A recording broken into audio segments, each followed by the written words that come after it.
Yo, what's up guys, BeatsbyHcien here in case this is your first time. And yeah, so you've been trying to make your mix sound like the radio ready songs that you hear. Don't worry, in today's video I'm basically going to be showing you guys 5 tips and tricks that you can use to start making your mix to sound as professional and as radio ready as possible. And without wasting much of our time, let's get straight into the video. So the first one I'm going to be showing you guys is basically the high pass filtering for clarity, and you basically use this for your vocals, sometimes for your guitars, just to cut out those muddiness from the vocals or cut out those muddiness from your guitars so that it doesn't fight with your bass and all that, because mixing in generally is just basically trying to balance volumes and as well frequency. You don't want any frequency to be clashing. So let me show you an example of what I'm talking about using this song that I did. And as you can see in the vocals right here, if I can play the vocals, you got a pretty fine face. You can see, forget about the subtractive EQ, but you can see I roll off. This is what they call a high pass or a low pass filter, or a low cut, sorry, high pass or a low cut. So as you can see, I'm basically cutting out the lows. So when I take this off, you hear what it sounds like. You got a pretty fine face. I see for you I spend my minimum wage. You can hear that low and that muddiness. You can see how it's sounding. So you want to take out that a little bit of the low, and be careful. You want to listen around 80 to 100 hertz. Yeah, I'm using 187. Depends on the vocal and depends on what you are going for. I do this also for my guitars. If I can bring up my guitar, one of the guitar here, I think I did it because I didn't want it to clash. Yeah, so you can see this guitar around there. I basically cut out the low as well so that it is not really muddy. So let's hear what it sounds like without the high pass or low cut.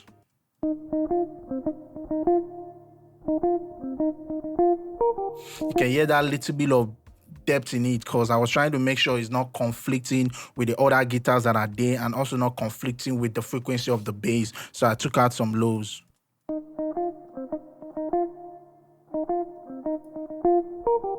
See what it sounds like with it.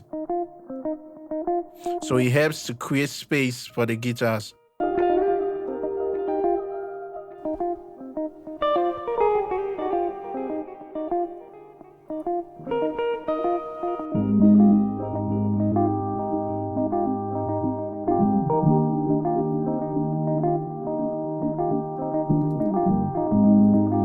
You can see how it makes it clear and all that. So I do this basically for my vocals.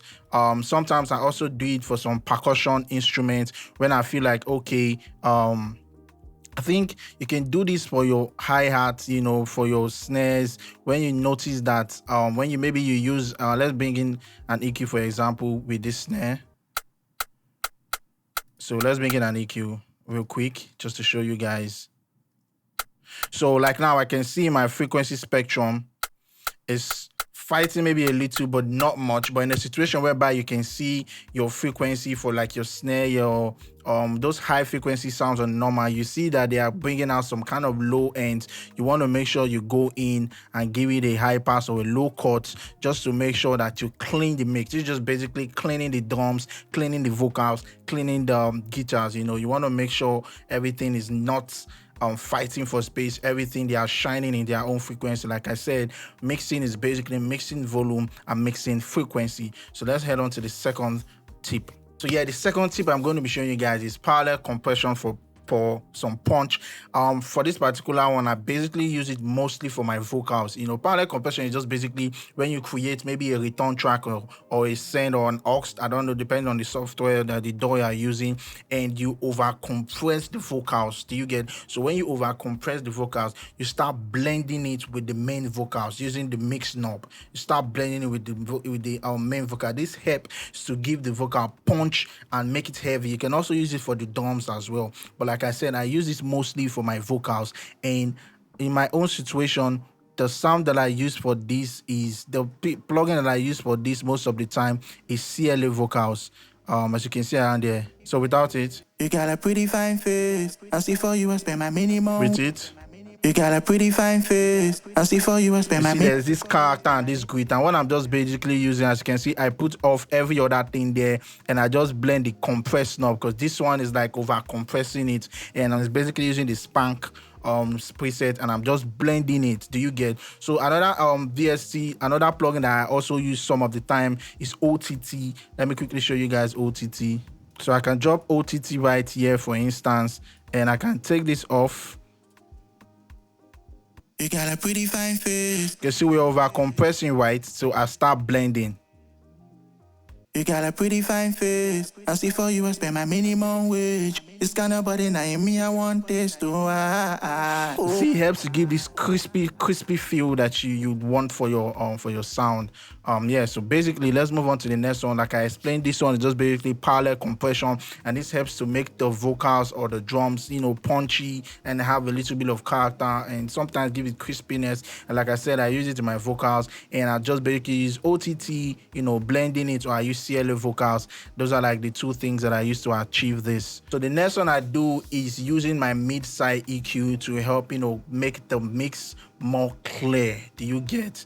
An example of where I use this is in my mastering channel, and I run the Pro EQ. So I just basically use a side EQ, and I just try to, like, you know, roll off the sides so that it gets to give the mix more clarity and all that. And I do that most of the time in my mastering channel. And if you need a special video for mid-side EQ, mid-side, left, right EQing, just let me know. I'm going to make that video. Just as explained here, as you can see, I'm just basically rolling this off, and I'm using a Pro Q3 to do this. And all I just do is basically bring in a new, let's say you bring in a new stuff now, a new frequency. I right click it, go to stereo, then I just basically go to the side. You see it changes color, and I just go there and I just take it to a low cut. As you can see, it's giving me a low cut, and I just make it 48, and I just roll it till I feel like, okay, it's sounding clear. Let's experiment and see what that sounds like. This is what it is without it. Don't worry, over time your ears get clear and you hear what I'm doing.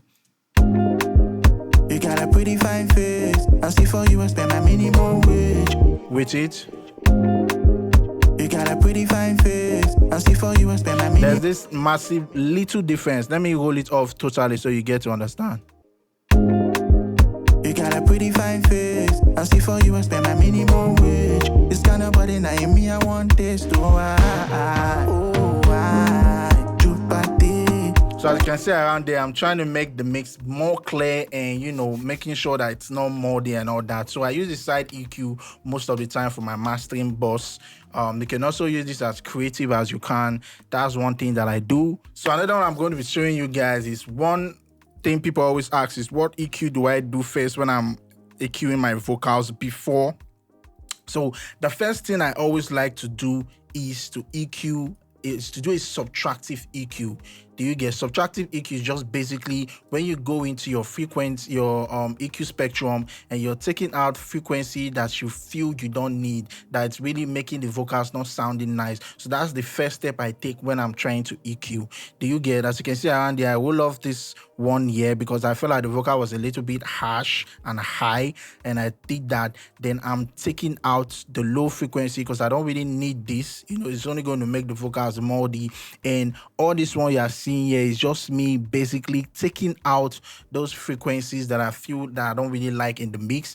And if you're having any harshness in your vocals, you want to check around this 3,000 hertz to 5,000 hertz. That is where you can get the frequency that is too harsh, and you can also bring it down. Do you get? So I always try to subtract EQ before I boost. Do you get? So when I'm taking out what I don't want, and I use a separate EQ, you get? I don't like do everything like subtractive and addition in same EQ. No, I first of all use one of the EQ to, like, you know, do some subtractive EQ, and if I like, I can now use maybe an analog EQ to make some additions, add some air and all of that. So yeah, subtractive EQing before boosting is one technique that you can start using today to get that radio ready sound. And yeah, and the final thing, the fifth thing I do is basically adding reverb and delay in my music. Do you understand what I'm saying? So as you can see around there, I'm basically using a reverb, and when I'm using my reverb as well, I'm making sure I'm cutting the frequency. Okay, now for you that you're not using everything, or maybe your reverb does not have an EQ, you can put your reverb in a send, which is what most people do. Then you can add in an EQ into it and try to cut out the lows in your reverb, because most of the time the muddiness in the reverb comes when there's a lot of lows. So I always try to like cut down that particular part, and basically make sure the reverb is not really making the vocal sound muddy. Do you get? And I just basically blend it. You can use an early inflection, maybe a plate reverb for like your drums, a spring reverb to get that emotional feel for your vocals as well.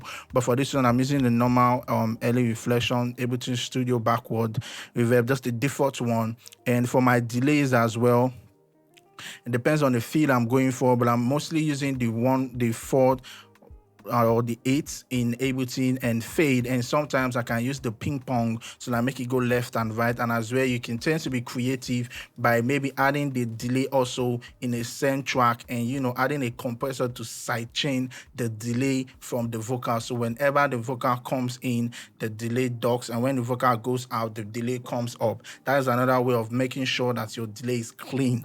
Do you get in the mix? So you want to sidechain you can also do that for your reverb as well, sidechaining your vocals to your reverb or sidechaining your vocals to the delay. This also helps to keep these clean vocals as well. So these are like basic tricks that I use, and you can also be creative as well and try to add some automations to your delay, automations to your reverb. It's not a must that you can use a 1/8, 1/4 all over the vocals. It depends on what the artist is singing. You can as well go in here and automate. Maybe you want the 8 delay to be around there, the 4 delay to be around there, based on what you hear and what you feel. So try to be creative with your reverbs and delays. And like I say, always try to like EQ your reverb so that it's not really muddy in the vocals. And you can also EQ your delay as well. As you can see, I'm giving my own delay a radio sounding effect. Do you get? Shut it. And for anyone that don't know what the feedback is, feedback in the delay is just basically how many times you want the delay to come. Do you get? So if I want it to come multiple times, I increase the feedback. You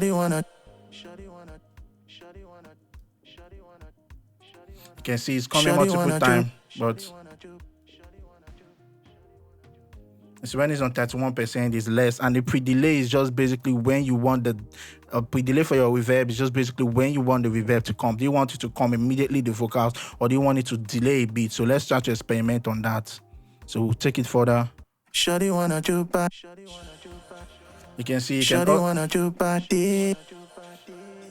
you can also use your reverb as a delay as well. So you just have to be creative. Pre-delay is just basically one of the tools that you can use to make the reverb sound interesting. It depends on if you want it to come immediately when the vocal sound, or if you want it to come after the vocal sound. And you can also use the decay of the reverb, to cut it, make it short or make it long, and the size. The smaller, the more reverb, the wider, the less. But you want to be creative with all of these things. And basically, I'm pretty sure if you follow these 5 tips I've showed you, you'll be good to go. And let me know if you use any of this technique and it helped you in your mix. Let me know in the comment section, and let me know if you also like videos like this. Just basically wanted to do this video to show you guys some tips that you can use to start making or start mixing your tracks today. And yeah, till I catch you guys in the next video, remember to always stay productive. Peace.